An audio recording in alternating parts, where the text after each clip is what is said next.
garden or sa loob ng bahay like sa stairs. Kaya guys, kung balak nyo i-level up yung bahay nyo this 2025, mag-check out na rin kayo nito. Solar Manila. Shop now.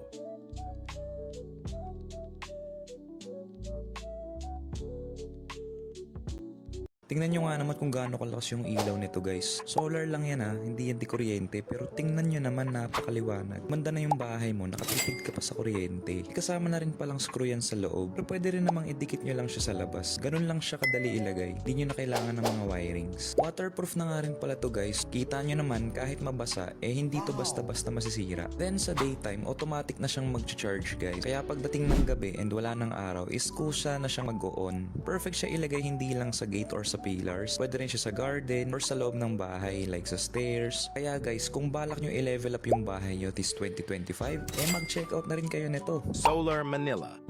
Shop now.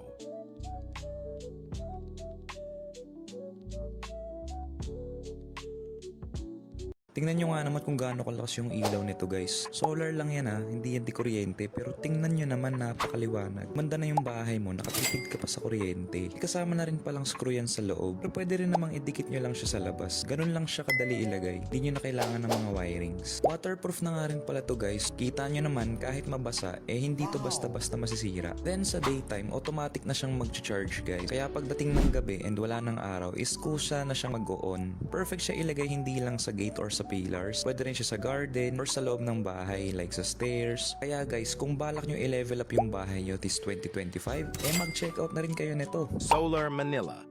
Shop now.